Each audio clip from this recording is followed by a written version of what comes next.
On to some market action and what's in store from here on. Joining us is Vaibhav Sanghavi, CEO at Ask Hedge Solutions. Vaibhav, good morning and welcome to the show. Hiral on the side.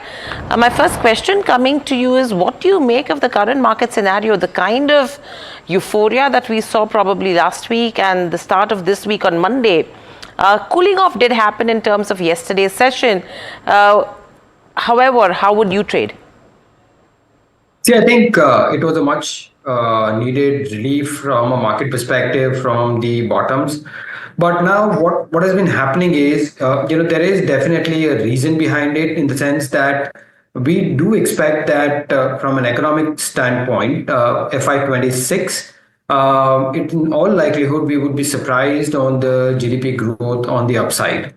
Why do we say that? Is because while this government has always been focused on investments and that is pretty much in place, what has got added is basically a good amount of welfare schemes along with incentives on consumption, or in terms of increasing the disposable income in the hands of consumer by some tax rebates. So what we do think is, in the coming year, a combination of both investments and consumption will probably surprise the GDP growth on the upside as against your expectations.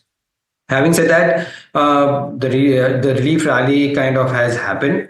There are a few global variables which are out there still waiting to get settled. From tariffs perspective to global growth forecasts, we do expect that. I think that noise will also settle in, within few months, and that is where we will start seeing some amount of structural movement from a market perspective on the upside. Large cap continues to be pretty attractive, whereas mid and small cap, we are still cautious.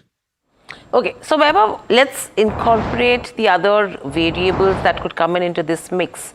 The street is watching out for the 2nd of April in terms of what could be announced in terms of reciprocal tariffs.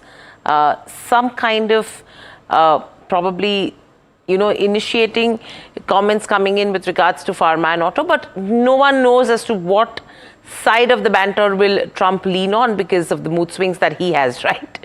So taking the tariffs into consideration, what is it that you should be watching out for according to you? Do you think avoid sectors like auto and pharma would be the best thing to do, or do you think they will be insulated? No, of course, there is definitely an event lined up, no doubt about it. And it is best from a trader's perspective, it is best to kind of avoid at this point in time, let it come out in terms of the announcements. But from a strategic perspective, right, I do think that, this April 2 or probably the potential trade deal with us, can be a huge opportunity going forward.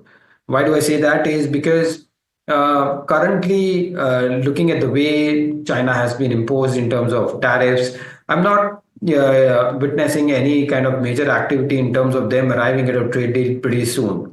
Probably it kind of increases our competency in some sense. And over a longer period of time, if we are able to, have that first move advantage, and in any case have a strategic kind of relationships going, which in our view, is the case. The benefits of the trade deal, along with whatever is happening from a macro perspective, from a tariffs perspective, I think from a medium to long term perspective, it's a positive for India rather than anything else. So while it may be temporary volatility in terms of what autos and pharma can kind of come about, but from a medium term perspective, I think it will be positive on an overall basis. So we will be positive in terms of a longer term perspective.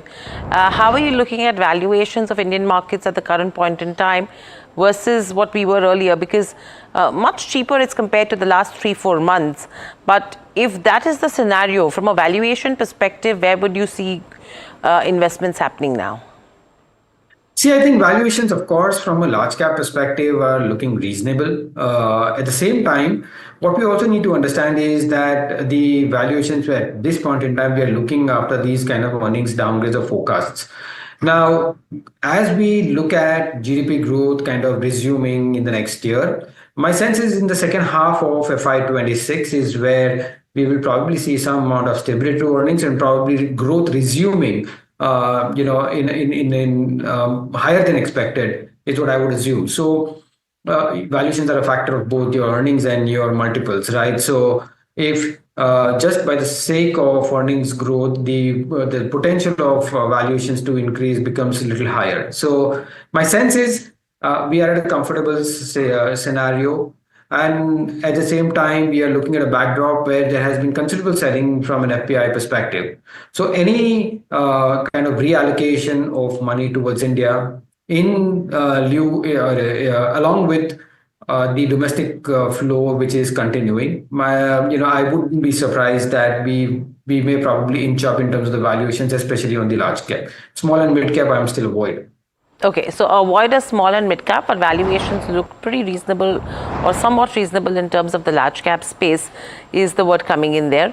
But let's talk about sectors. Now that you're seeing the return of FIs into the country, do you think this is going to be sustainable? And if so, the usual trend is that you see funds flowing into the BFSI space and the IT space.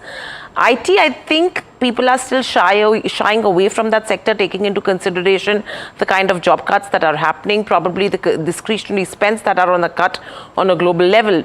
But if so, do you think banking could be a space that the retail investors in India also should be watching out for? Yeah, of course. I think, whenever we've seen in history as well, when FPI flow kind of comes about, banking and finance would be the natural ones where the money actually goes in, purely because if you see the banking and financial weights, it's more than about 25-30% in terms of their portfolio allocation. So whenever any dollar comes, 30% of it straight away goes to these sectors. And when we talk about banking, I think my sense is basically it is largely likely to go towards the top tier private banks at the beginning, and then probably populate to the mid caps where there is decent sized growth opportunities with a clear eye on control of your NPAs. So, all in all, yes, BFSI is a sector to look at. And with respect to IT, which you mentioned, right? I think you typically seen that March quarter is generally a dull quarter, from the IT companies' standpoint. Along with there are few events in terms of the IT companies where guidance would be kind of announced for the next year as well. So it tends to be a little volatile, and probably historically it has been weaker. So we'll wait for April, March end quarter results to kind of get declared, the guidance being kind of issued, and then we'll probably take a fresh call, from an IT sector perspective. Okay. And if, Vaibhav, someone wants to start investing at the current juncture where we are at, which sectors apart from BFSI or the major ones should one start looking at where you see value and growth? See, our clear view is that looking at what the government has done in terms of the boost in terms of consumption, I think consumers as a sector, has to be looked at for the next 12 to 24 months. Of course, you will not see right at this point in time in terms of some amount of traction coming in, but post April, when you I think we've just lost the audio with Weber. We'll try getting him back. But what's interesting is the kind of positivity that Weber shares in terms of the large cap space. He's still in a void with regards to the small and mid cap space, and that's where the pressure is building in. That's where the volatility is high as well. Weber is back with us. Weber, yes, you can continue because I think we just lost your audio. But overall, in terms of sectors, what's your view? Which I was just saying that consumption is a sector which we are kind of bullish. The reason being that the government has been, has implemented some amount of measure where it increases their disposable income. So in effect, I think this is a sector where the valuations have corrected to the ownership is not much there, from a sectoral perspective. So I think the moment the earnings starts getting, positive on these sectors, you will see disproportionate increase in terms of the share prices as well. So that's something to look for, initially starting with durables, consumer discretionary, and over a period of time flowing into consumer staples as well. So, and lastly, from a financial services perspective as well, is a sector which we like. And from a longer term perspective, renewables is a theme which we've always liked. Right. So the consumption space is something that Vaibhav is betting big on as well. Thank you so much for joining us on the show at NDTV Profit and speaking to us with regards to what Thank one you. should be doing with the markets at this current juncture. But yes, valuations have got reasonable in terms of the large cap space. However, it's an avoid in terms of the small and mid cap space. That's the word coming in from Vaibhav Sanghavi. With that completely out of time, it's a wrap on this edition.